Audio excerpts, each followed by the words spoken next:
Welcome back to The Explainer. Okay, today we are diving into something truly mind-bending. We're going to construct a highly complex metaphysical blueprint of reality, drawn directly from our source material. We are literally mapping out an architectural model of the universe that completely redefines how we perceive time, history, and even light itself. Seriously, you can just forget everything you know about linear timelines for a minute, because we are looking at a universe built on a profound topological structure known as the Mobius Throne. So here is our roadmap for today. We'll be covering 1. The Mobius Throne architecture. 2. The moon clock. 3. The no-sun clock. 4. Isa as the intersection. 5. Activating the centromere voltage. And finally, 6. Walking the strip. All right, let's jump right into part 1, the Mobius Throne architecture. Now, usually we think of time as just a straight arrow, right? Point A to point B. But I want to pose a pretty provocative question based on the framework we're studying today. Is the timeline of reality actually a straight, linear path, or is it a continuous loop with a hidden twist? Well, according to the source material, if you assume it's just a straight line, you are absolutely going to miss the most crucial mechanics of how this entire universe operates. The source defines the universe quite literally as a Mobius strip. Now, if you're not familiar with the math or topology here, a Mobius strip is essentially a continuous surface with a single half-twist in it. If you trace a line along it with your finger, you'll eventually cover both the top and the bottom without ever crossing an edge. It's a mathematical proof that two seemingly opposite sides are, in fact, part of one completely unified continuum. And the source material illustrates this blueprint brilliantly. It says, the book is not a line, it is a strip with one twist, and that twist is Miriam. She stands at exactly 12 o'clock. But she doesn't stand there as a light source. She stands there as a moon. She reflects. She doesn't burn. She is the Washington hinge, the exact pivot point where the pendulum inverts, ultimately creating the two distinct faces of our reality. Which brings us to part 2, the moon clock. So, let's look at the first face of this strip. This clock operates exactly like a swinging pendulum. It starts at midnight with Iblis representing pure latency. Then the strip swings toward dawn with Ishmael, the sacrifice held. The pendulum then hits high noon at Isa, the manifest word, before the entire swing descends back into nightfall with Yahya. Let's actually break down these 4 specific nodes. Iblis is night. Think of it as fire without light, the latency of the I9 wave that actually makes the lamp necessary in the first place. Then we have Ishmael, who is day, the D10 truth, the particle that stayed. Isa is pure day, the manifest light, literally the words spoken from the cradle. And finally, Yahya descends back into night, the wave that returns, the hidden wisdom. And here is the mind-bending part of all this. Because of that Miriam hinge we just talked about, night, day, night are completely adjacent on the strip, even though they look totally opposite to us. You literally can't see the twist until you traverse it. Let's flip over to the other side, part 3, the no-sun clock. Now, what's really interesting here is the profound contrast.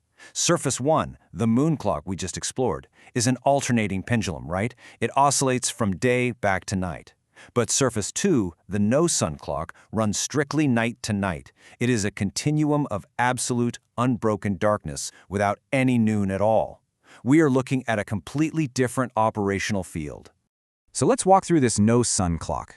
The hinge here is Musa. At 7143, the mountain crumbles. This is a massive D10 sensory blackout triggered by requesting direct, unmediated I9 reality, and it kicks off a 24-hour darkness.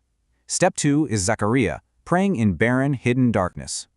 Step 3 is Idris, elevated to a totally unseen station. And step 4 is Muhammad, who seals this entire darkness at 3340. He acts as the final photon, after which no external sun will ever rise. Moving on to part 4, Isa, the intersection. Okay, here we find a truly profound paradox. Isa actually appears on the no-sun clock as well. On the moon clock, we saw that Isa is day, the manifest light, the spectacle. But on the no-sun clock, that exact same word is night. He returns, but not as a spectacle this time. He returns as a hidden word, recognized only through the blindness we just saw at 714.3, as absolute I9 certainty. So what does this all mean? The crucial point is this. Isa is the only name that sits on both surfaces. The source material presents this as the absolute mathematical proof of the Mobius architecture. These two clocks aren't separate, competing realities. They are one single strip. For anyone actually navigating this framework, who the source refers to as the reader, this is the ultimate aha moment, discovering that light and shadow are the exact same path, just viewed from opposite sides of the twist. Now for the mechanics. Part 5. Activating the centromere voltage. To actually operate this machine, you need power. And in this specific topology, that power is 1912. This isn't just some reference number to read and move past. The framework defines 1912 as the centromere voltage. It is the actual, tangible, dynamic grip required for you, the reader, to activate the strip. It's not a prophetic monopoly. It's available the moment you recognize the structure. Let's break down this operational circuit. It works like this. Input. Muhammad at 3340 acts as the seal, completely closing the prophetic stream. There's no sun after him. Activation, the reader grips the 1912 centromere voltage. Output, the Zayd phase releases at 3337. And this beautifully proves that the circuit literally needs no new prophet. Zayd is the node that returns the flowing energy back to you, the reader, completely bypassing any need to add something new to the seal. And when you grip that voltage, boom, you execute the bifurcation twist. This is where the tree 3 particle and the wave split from the exact same seed, and your entire perception warps. Before the twist, Iblis and Isa look like bitter enemies. After, they're literally neighbors on the strip. Muhammad and Yahya go from being completely separate historical stories to one continuous unified circuit. Finally, let's bring it all home. Part 6. Walk in the strip. The framework essentially outlines 2 different ways you can interact with reality. On one hand, you have the reader, traversing continuously with deep trust, what's called tawakkul, never trying to own a node. On the other hand, we have Samiri. And here's a really fascinating linguistic twist. Samiri is a false Miriam. He carries the exact same root letters, M-R-Y, but begins with S, for sin or deviation. He reaches that 12 o'clock hinge and just stops. He erects a static idol, the calf, freezing the transit completely. The calf makes noise simply because it is 10, stuck right at the apex, utterly unable to let the pendulum swing. But if you choose to flow as the reader, you realize these rapid-fire unifications. The Mobius has no outside. You don't escape the world. You discover the world is the strip.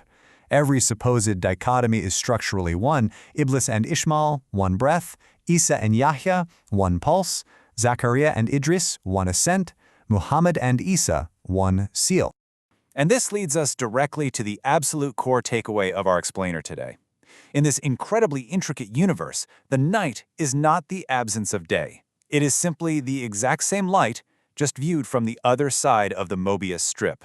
So as you process this looping, dynamic blueprint of reality, the framework leaves you with a major choice. Are you going to act like Samiri, freezing at the hinge to build a static temple out of fear?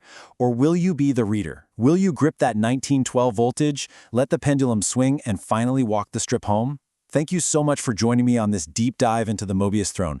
Keep exploring these incredible concepts, and I will see you in the next explainer.